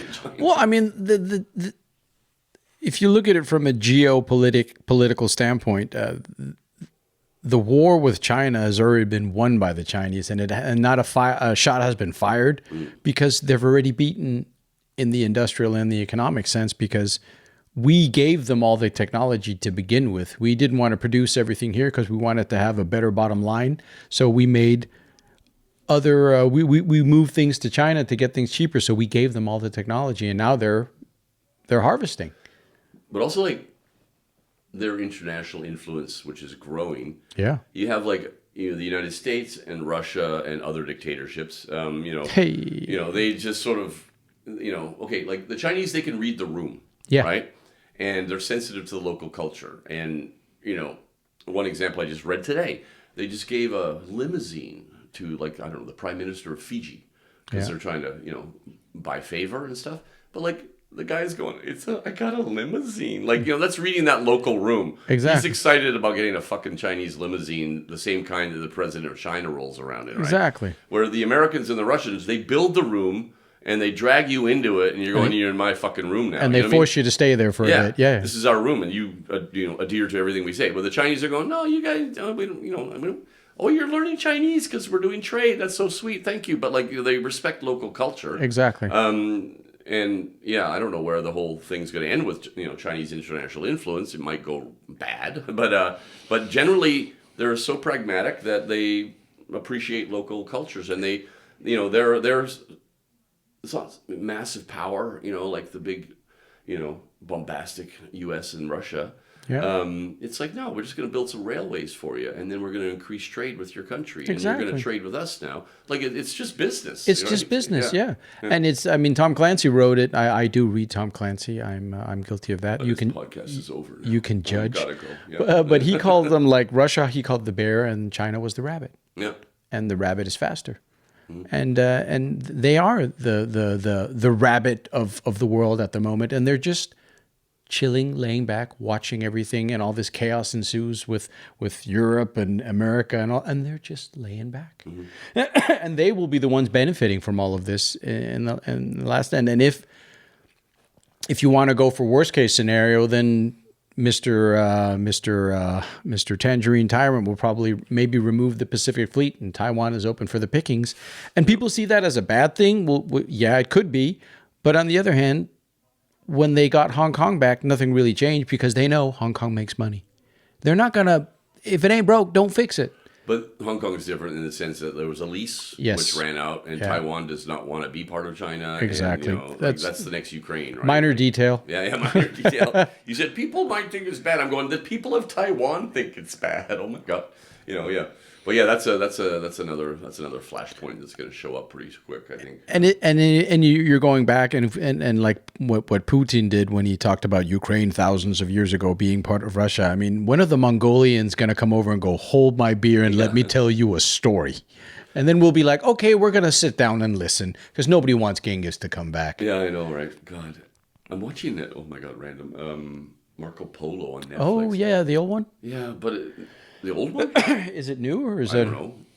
Yeah, I have no idea actually. It just says Emmy nominated, whatever. And I'm going, I'll have a look at that. And it's actually pretty good. Yeah. It has that, Game of Thrones, Vikings vibe. It's historical. Yeah. And, it's just historically correct. And it is actually pretty historically correct. But yeah, the whole thing with Russia, the historical lands we're taking back. Oh, bullshit. If you look at like the historical lands of Russia, it's basically an area around Moscow. Yeah. And when Kiev was at its peak together with the Scandinavians, 1,000 years ago, Moscow had like 8 goats and a shack, right? Yeah. And of course they've spent their entire history trying to rewrite it, right? But if you want their historical lands, you can have them. Because they're literally a small area inside your border. Exactly. And then everybody else can be free of you. All of the people in the Russian Federation, the Dagestan, they can all just have their own damn countries. Yeah, because there's so many autonomous areas that shouldn't be under that power. Like, just take Chechnya. I mean, they screwed the pooch on that one. Mm. I mean, Chechnya is just one of those places. It's just chaotic. Yeah. And why not? Because Russian brought the chaos to him. Oh, fuck Russia. Yeah, that was a nasty one. I mean, God, yeah, Russia, fuck. Like, I was fuck Russia when they invaded Ukraine after 3 years in Ukraine. Like, yeah, obviously, you get more context being in Ukraine. Yeah, of course. But every human there hates Russia in a way that we cannot understand here in the West, even after looking at this war for 4 years. It's like a biblical hatred, Oh, yeah, I mean, everybody, the Soviets, killed, the forced famine in the 1930s, killing millions of Ukrainians. It's not like their first rodeo with Russia. No. So yeah, I totally get into it. And I've worked in Russia. I lived in the Soviet Union, oh my God, in 1990. And, I was always interested in Russian culture and like literature and, Chekhov and Dostoevsky. Dostoevsky. Yeah. But now I'm like, if I never go back to that shithole, I don't give a shit. No. Like what they're doing to us in Europe, what they're doing, forcing all of us to upgrade our military, which we probably should now, and I'm not questioning that, but, after 70 years of peace, and now we have to like all of a sudden start over again with this shit. Yeah, I mean, because basically that was my feeling. I did join the National Guard for maybe to be a part of that, to help out in that sense. But for me, when this happened, it was just, oh my God, we're at this again. Yeah. It was one of those things. Oh, you're at it again. I mean, and it's just one of those things where, what was it? Was it Churchill who said history is doomed to repeat itself? No. It just seems like we're going in circles again. Yeah. That's crazy shit. Like, I just realized a parallel the other day. So 1871, there was a war. Germany or Prussia defeated France. Whatever. There was an age, and then that kind of was like done. Second World War kind of like that's done.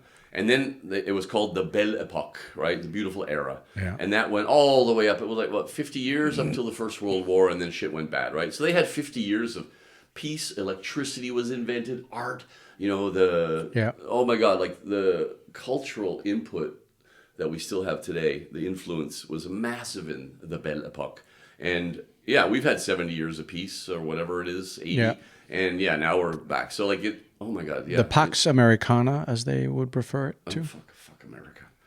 If there's fuck Russia, then there's fuck America. Well, I mean, that's the term that was used, and it really wasn't a very good Pax Americana because you had the GWAT, and I mean, it just wasn't at our doorstep. Yeah. It's like, if you can keep it thousands of kilometers away in a sandbox, then everybody else can just see it while they're eating their food and go, oh, that's tragic, and go back to their fricadella. Yeah. And when it suddenly comes at our doorstep, then people start to get antsy,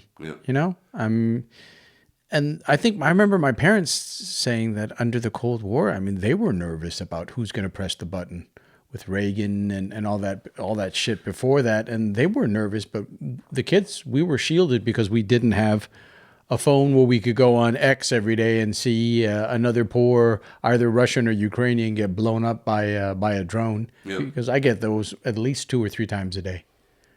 It's just in your face all the time. Like, I watch them actively, like Ukrainians, drones killing Russians. It's a weird thing.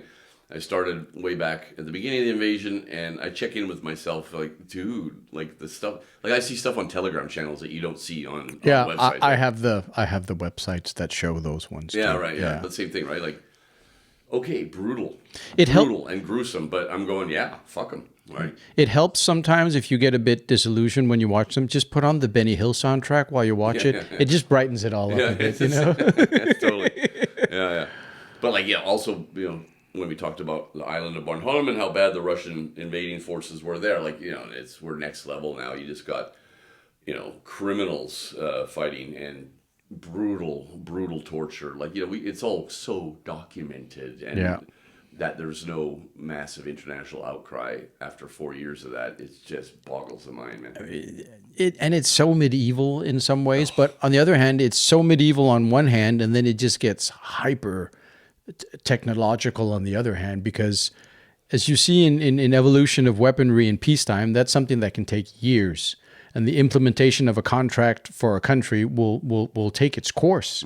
But when you're creating stuff in wartime, the evolution is Monday to Tuesday. One guy came up and says, hey, I have a drone. Okay, let's see what this does. That's Monday. Come Wednesday, everybody who has drones are out there using them, and suddenly it evolves just like this. And it goes from day to day, and that's crazy to watch. It's wild. Like, not a big war guy, but like, it has been fascinating to watch that modern evolution of evolution of warfare. Like robot dogs now, even. Man. And that's where creativity does its best work, is under pressure, Exactly. In times of crisis, in times of dictatorship, the creativity that comes out of that is always amazing, whether it's necessity. Necessity. Necessity is the mother of invention, right? But, it has, that's what the Ukrainians excel at, is reacting with reduced means. Exactly. To a massive threat, an existential threat, and doing fucking well. Like, the war is a stalemate now, right? It's frozen, but like what they have done and continue to do is amazing. Exactly. I mean, it and when it comes to evolving and creating, what is it? Idle hands are the devil's the devil's tools or something like that. I can't remember. Something like that. Yeah, it's a great one, but we fucked that one up too. All the kids today are learning lots of old stuff. Yeah, now they're saying skibbity and riz, and no. Not so much here, though. No. I asked my kids, like, I got an 18-year-old daughter. She's going, it's like American stuff. Like, yeah, and it's the younger kids. Like, I have a 21-year-old too, and they're all looking at the younger kids, and we don't understand you. So the evolution of language and linguistics and slang and the stuff that we used to say, far out, man. Yeah.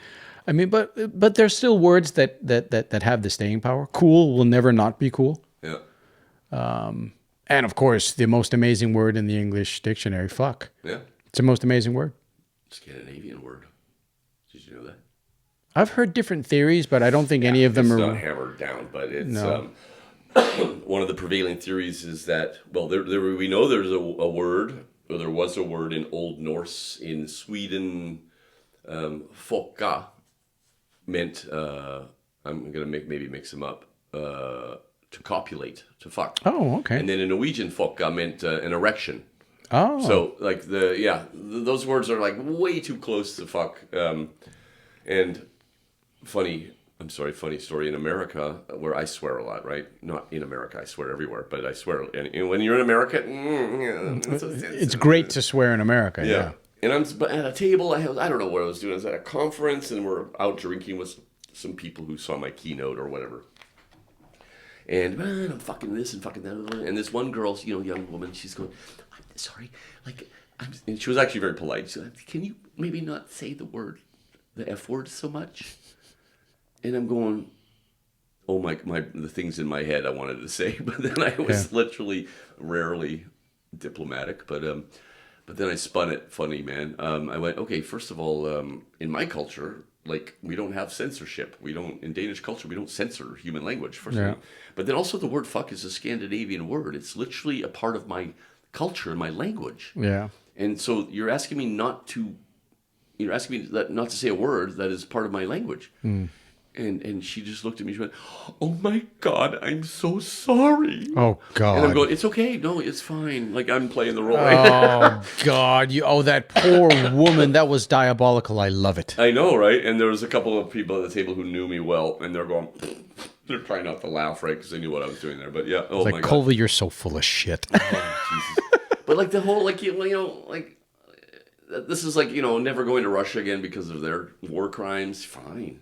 Never go to America again because of what they're doing at the moment. It's kind of like, there's places, I have friends in America and there's places I like, but like, if I had to give that up, whatever. There's lots of, how many places are around the world? Oh my God. Exactly. There's so many other great places you can go to that probably have even better stuff. Oh yeah. But still, like, it's, when you go there, you don't even know what the latest list is of things you're allowed to say or not say. We don't say that anymore. Oh, God. That's not we changed that to, well, where's the fucking app for this shit, man? Yeah. And I'm from Europe. I don't know what you say now, like, since last Tuesday. I don't, like, why can't I just be European and not know what your current phrases are? Or the virtue signaling that comes with all of that, God, I mean... Man.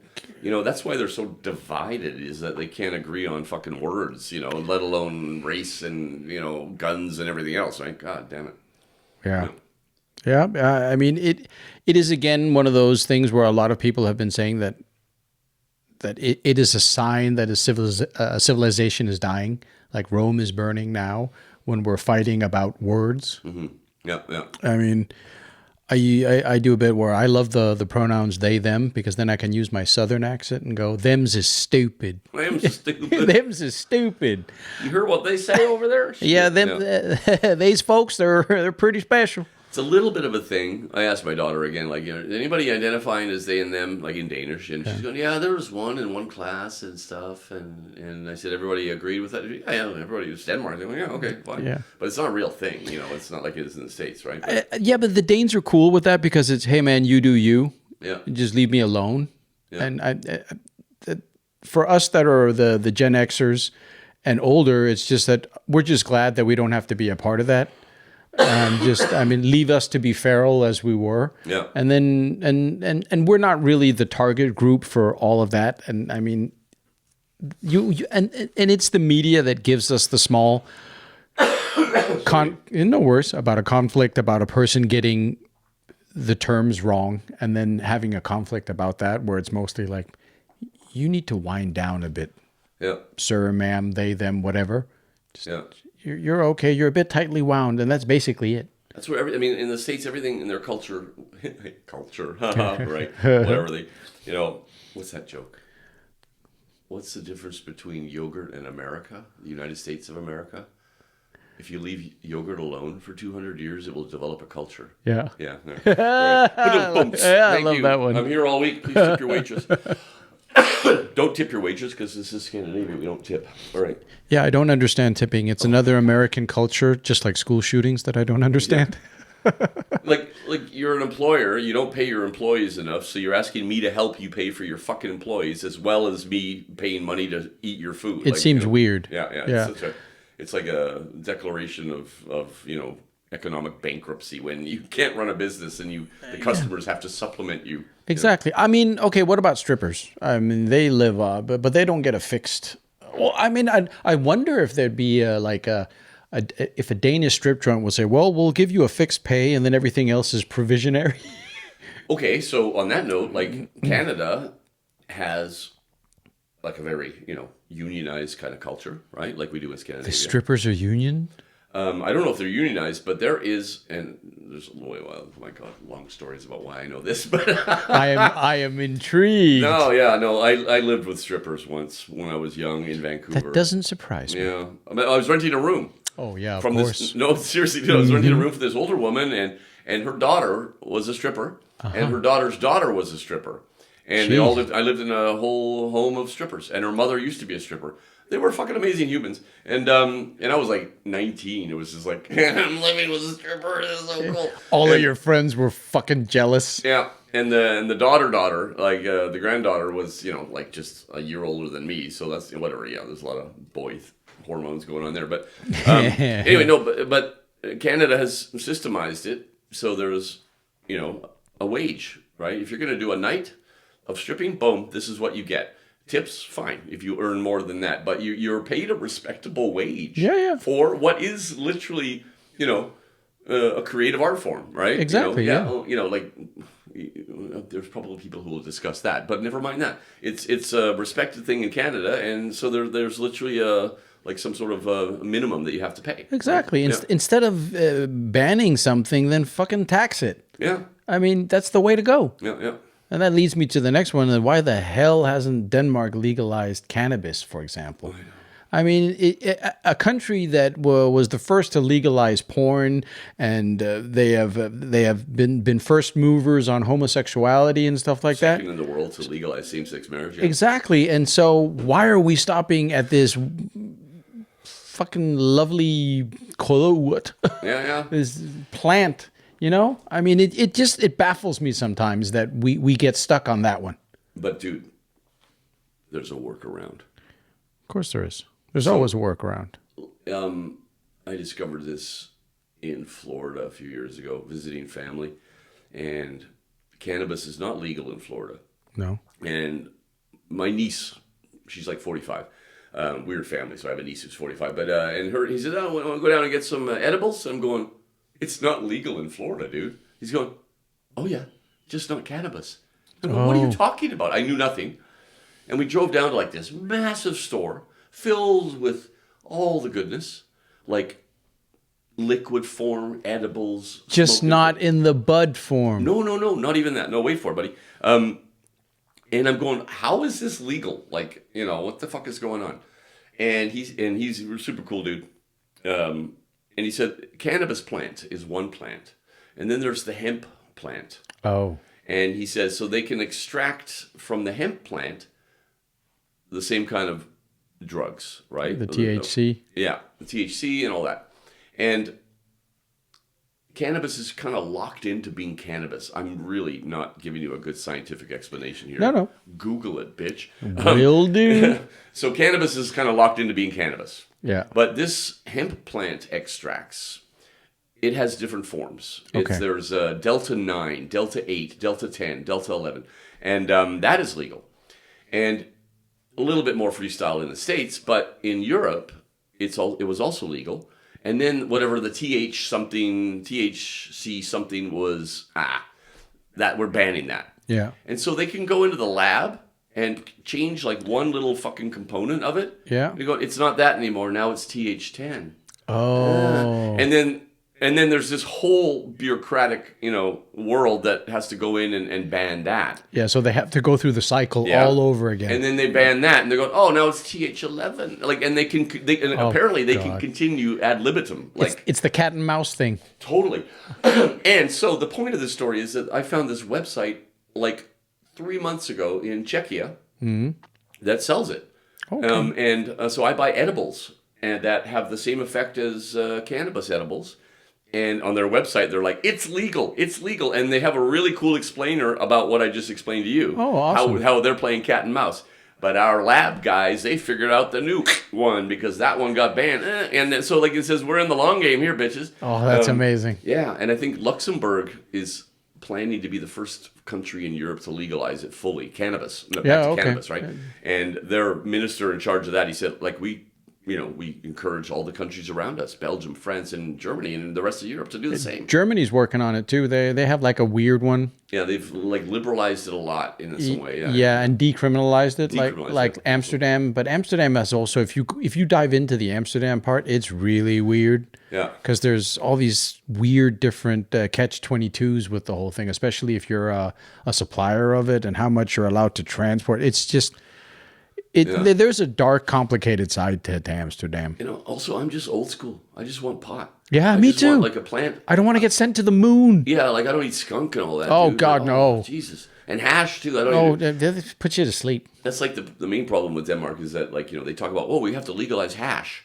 Like, I'm going, that's like legalizing Pinot Noir and not the other red wines. Like, hash is just one component in the whole family of, exactly. You know what I mean? But here, this is a hash country where you have other countries that, like Spain, it's all pot. It's all pot, They don't hash. Ooh, no, I haven't tried that. And here in Denmark, when, Christiania, our anarchist free town, when that was operating freely, I went down there going, hi, and in here you just call it Danish pot. Yeah, that's pot. Yeah. How do Danish pot? No. I think that guy might, and I could always find one guy who had it, and I'm going, really though? And I was just like, I get paranoid if I smoke skunk. Yeah. And they're going, oh, okay, this guy's serious, right? So no, I don't have that. Go over there, and then I would end up with it, right? Yeah. I love Danish pot. I mean, it's just really nice and mellow. Nature-based healing, dude. Exactly. I mean, I think some of the new stuff. I remember the Americans were doing the dabbing stuff with the oils into like where you had to heat everything with a torch. All that seemed way too complicated, and it just seemed that you got blasted. You took one hit and then you were on a different planet, and that it just seems like, oh God, I'm too old for this, Somebody at some point, when 20 states in all of Canada legalized marijuana, cannabis, they said, we got to not document the process, but we have to start cataloging it, right? Mm-hmm. It's like Pinot Noir. There's Pinot Grigio. There's all the, whatever. And they said, we got to do it the same because, like, it's a fascinating, complicated world of strains. Exactly. And then I remember reading the article, the guy's going, it's too late. Like, for decades, people have like spliced plants together to create a new strain, so it was like, oh fuck, because it would have been really cool to go and say, I like the Pinot Noir of whatever, and I know which wine I like, right? So it'd be the same with cannabis. You'd go in and order the strain that you like. Well, now it is Pineapple Express or something Kush, Blueberry Kush or something. Totally, but then like next Tuesday there's like 5 new ones because somebody did another cool thing with it. Like the people developing this stuff. It's been an amazing journey. It's just like when somebody goes in and saying let's catalog it, then they realize, oh my God, we're decades too late. Yeah. I love that. It's like wine or rum or whiskey. There's so many branches, right? Yeah. And then, I mean, the most amazing thing is the people who use the product and are creating all this, they're creating the names for it while they're using the product. Therefore, you get all these amazing names. I mean, I was reading some of those newer strains, and it was like, what was the last one I saw? Something about galactic something starfish or something. What is going on? Someone's having a blast here. But like, I'm looking at my phone because today during COVID, I made a Spotify playlist, and I read a study that says that the music you listen to in your life between the age of 14 and 17 is the music that sticks with you. Oh, yeah. For some scientific reason, it just implants itself in your young brain, and that's what you fucking, love the most, even if you listen to other stuff, right? Yeah. So I made a playlist based on exactly my age, 14 to 17, so we're in the 80s. Oh, I'm looking forward to hear that. No, but I can send you the link to the podcast. But today I went, I think I'm missing some stuff. I was in a rabbit hole, and I went, So I literally went and found... I'm Googling best 80s songs. Whatever, I found some random list from somewhere, 500 best 80s songs. And I'm going, oh my God, I don't have and I started just like, adding them to my Spotify. And where is that shit, man? I found the link today. And there it is. And I'm looking through the list and I'm going, oh my God, the names of bands in the 80s was amazing. Okay. So you got like... Hit me. Yeah, I don't know. Like, there was a lot of the Smithereens, the Fix. Wait, there's more. What genre are we basically? Are we in like electro synth in the 80s? Oh, me in the 80s, I was the New Romantics. I was like Duran Duran. And Spandau Ballet and stuff, and other stuff too. But that was like my little Joy Division. That was kind of outside of that, but I was in the 80s were amazing. The Highwaymen, the Minutemen, the Highwaymen, the Blow Monkeys, Split Ends, World Party, the Waitresses, the House Martins, House of Love, Richard and Linda Thompson. I don't know who the fuck they were. The Go-Betweens, Dream Syndicate, Traveling Wilburys. Oh, the Traveling Wilburys. Yeah, I remember that. Mighty Lemon Drops. Wow. Then Frankie Goes to Hollywood. That was amazing. The Pretenders. A lot of those. But Camper Van Beethoven. Oh, God. That's an amazing name. Jesus and Mary Chain. Yeah, Jesus and Mary Chain, yeah. Oh, my God. The Cars. Oh, driving my Pink car. Floyd. That was before the 80s, but still. And just, also then the songs, just crazy. Let's Groove, Love Buzz, Can't Live Without My Radio. I was really captivated by that today about how the band names were so cool. And then you got a lot of soft 80s stuff, the girl, I like her and I want her, but then there's also a lot of political stuff. A lot of song names that you're going, whoa, that's really relevant to our current geopolitical situation, Yeah, and you have the back end of punk rock, kind of merging into you had there was a weird kind of transition from the punk rock where it kind of got electro and punky, and then kind of swerved in, just like you mentioned with all the different branches. That genre just kind of branched out, and you also had the pre-goths of that time where Depeche Mode were a big part of that, and that kind of branched off and became what maybe Nine Inch Nails was a big inspiration of that. The Deftones, where the metal part came into that, and it's just, and then grunge. I mean, for me in that age group that you mentioned, that was grunge for me. Yeah, that was the one that hit home. But you're right, the '80s, I think. 70s and 80s and were probably the best music years. 60s probably too. Oh my God. I'm sure a lot of people have opinions, right? Oh, the 90s, in the 2000s. And and I think every era of music's great, and I'm not the guy to say today it sucks. It was better back in the day. I think today, whatever they listen to is great because that defines them. But fuck you, the 80s were the best. I mean, come on, look at what David Bowie has inspired, and if you want to go to Elton John and see where and Queen, and for me it was Led Zeppelin, Deep Purple created the hard rock scene, and it all merged into the new wave of British heavy metal and American heavy metal, and it just sprouted and grew. I mean, I still listen to fucking glam. I love Motley Crue. I mean.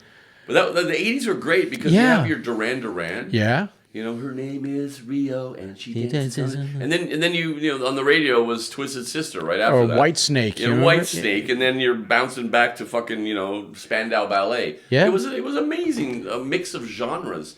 Yeah. I just zoomed in on the New Romantics as they were called back then, and that was my thing. But you listened to everything, man. Yeah. And soundtracks. Oh my God, I had a conversation about somebody mentioned this the other day. The Breakfast Club. Oh, yeah. Not that specific film, but as an example, the soundtrack. We bought the soundtrack to that. And two of the songs were, top 10 songs, on all of these big films. Nowadays, you look at Netflix series. Okay, never mind Stranger Things. They really play a lot on the 80s. They played on that one, yeah. Yeah, but the music is safe. Exactly. It has to be timeless. It shouldn't age a series if you watch it in 20 years. So it's just this conservative soundtrack where the soundtracks of films in the 80s were half of the fucking film. It was solid. I mean, and they played a part. I mean, what's that one? Dazed and Confused, and all those old movies. They had 90s, but that was 90s. Yeah, that was when Matthew McConaughey was a young buck. Yeah. Oh yeah. I mean, also still good looking then as he is now. Yes, I mean, and oh God, that man. Yeah. I'm sorry. I'm looking at the list again. God, we had Red Hot Chili Peppers. Yeah, Bruce Springsteen, Scritti Politti. Fucking Google that, kids. Jesus. We had fucking Prince. Yeah. U2. At their prime, Madonna, young Madonna, like a virgin Madonna. Michael Jackson, before he turned white. Yeah, Grace Jones. Yeah. 10,000 Maniacs.